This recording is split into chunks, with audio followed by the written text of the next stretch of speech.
India സഖ്യം നേതാക്കളുടെ യോഗം ഇന്ന് ചേരുന്നുണ്ട്. ഇന്ന് രാവിലെ 11 മണിക്ക് ഓൺലൈനായിട്ടാണ് യോഗം ചേരുക. JDU അധ്യക്ഷൻ നിതീഷ് കുമാറിനെ മുന്നണി കൺവീനറായി പ്രഖ്യാപിച്ചേക്കാൻ സാധ്യതയുണ്ടെന്ന് നമ്മുടെ ഡൽഹി ബ്യൂറോ റിപ്പോർട്ട് ചെയ്യുന്നു. ബൽറാം നെടുങ്ങാടി വീണ്ടും ചേരുന്നു. ബൽറാം, പറയൂ, നിതീഷ് കുമാറിനെ പിണക്കണ്ട എന്ന് കരുതിയാണോ അദ്ദേഹത്തിന് മുന്നണി കൺവീനർ സ്ഥാനം നൽകാൻ പോകുന്നത്?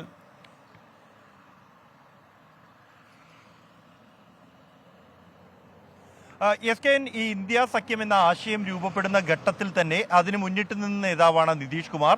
അദ്ദേഹം ഇന്ത്യ സഖ്യത്തിന്റെ കൺവീനർ ആയേക്കും എന്ന തരത്തിലുള്ള റിപ്പോർട്ടുകൾ നേരത്തെ പുറത്തു വന്നിരുന്നു. എന്നാൽ ഏറ്റവും ഒടുവിൽ നടന്ന ചർച്ചകളിൽ തൃണമൂൽ കോൺഗ്രസും ആം ആദ്മി പാർട്ടിയും പ്രധാനമന്ത്രി സ്ഥാനത്തേക്ക് നിതീഷ് കുമാറിന്റെ പകരമായി മല്ലികാർജ്ജുൻ ഖാർഗെയുടെ പേരാണ് ഉയർത്തി കാണിച്ചത്. ഇതിൽ നിതീഷ് കുമാറിന് വലിയ അതൃപ്തിയുള്ളതായി റിപ്പോർട്ടുകളുണ്ട്. അദ്ദേഹം അത് ഈ മുന്നണിയിലെ മുതിർന്ന നേതാക്കളുമായി നടത്തിയ ആശയവിനിമയത്തിൽ ഇക്കാര്യം കൃത്യമായി തന്നെ സൂചിപ്പിക്കുകയും ചെയ്തിരുന്നു എന്നാണ്.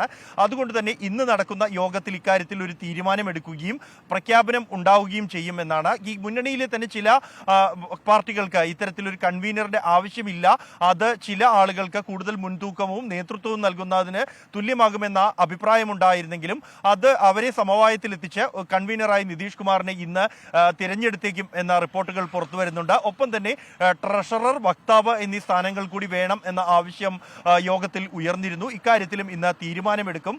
അതേസമയം സീറ്റ് വിഭജനവുമായി ബന്ധപ്പെട്ടുള്ള ചർച്ചകളുടെ പുരോഗതി അത് വിലയിരുത്തുന്നതിന് വേണ്ടിയാണ് ഇന്ന് ഓൺലൈനായി ഇന്ത്യ മുന്നണി യോഗം ചേരുന്നത്. പ്രധാനമായും ഈ കഴിഞ്ഞ നിയമസഭാ തിരഞ്ഞെടുപ്പുകളുടെ പിന്നാലെ തന്നെ കോൺഗ്രസ് തന്നെ മുൻകൈ എടുത്തുകൊണ്ട് ഈ ചർച്ചകൾ മറ്റു പാർട്ടികളുമായി നടത്തുകയും അവരെ ഒന്നിച്ചു കൊണ്ടുപോകാനുള്ള നീക്കങ്ങൾ സജീവമാക്കുകയും ചെയ്തിരിക്കുന്നു. മല്ലികാർജ്ജുൻ ഖാർഗെ തന്നെയാണ് വിവിധ നേതാക്കളുമായി നിതീഷ് കുമാർ, ലാലു പ്രസാദ് യാദവ്, ഉദ്ധവ് താക്കറെ, ശരത് പവാർ അടക്കമുള്ള നേതാക്കളുമായി ഇതിനകം തന്നെ ഫോണിൽ സംസാരിച്ചത്. സീറ്റ് വിഭജനം ചില പാർട്ടികളുമായി ചർച്ച ചെയ്ത് കഴിഞ്ഞിരിക്കുന്നു. എന്നാൽ ബംഗാൾ അടക്കം ചില സംസ്ഥാനങ്ങളിൽ സീറ്റുകളുടെ കാര്യത്തിൽ ധാരണയിലേക്ക്, അന്തിമ തീരുമാനത്തിലേക്ക് എത്താൻ ഇതുവരെ കഴിഞ്ഞിട്ടില്ല. അക്കാര്യം കൂടി വരും ദിവസങ്ങളിൽ ഉണ്ടാകും എന്നാണ്.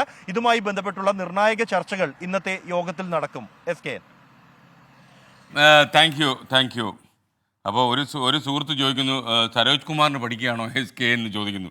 അപ്പോൾ ഒരു കാര്യമേ ഉള്ളൂ, നമ്മൾ 24 ഒരു വാർത്താ ചാനലായതുകൊണ്ട് ഇവിടെ നിൽക്കുമ്പോൾ എല്ലാം യഥാർത്ഥമായ രീതിയിൽ നമ്മൾ പോകും. എന്നാൽ ഫ്ലവേഴ്സ് ഒരു എൻ്റർടൈൻമെൻറ്റ് ടെലിവിഷൻ ചാനലാണ്. അവിടെ എൻ്റർടൈൻമെൻറ്റിലേക്ക് മാറുമ്പോൾ നമുക്ക് കുറച്ച് കളറാക്കിയേ പറ്റൂ. അല്ല, സരോജ് കുമാറിന് പഠിക്കാനല്ല കേട്ടോ. നിങ്ങൾക്കറിയാം, ഫ്ലവേഴ്സ് ഒരു കൂടി കണ്ട ലക്ഷക്കണക്കിന് പ്രേക്ഷകർ ഞാൻ ഈ പറയുന്ന കാണുന്നുണ്ട്.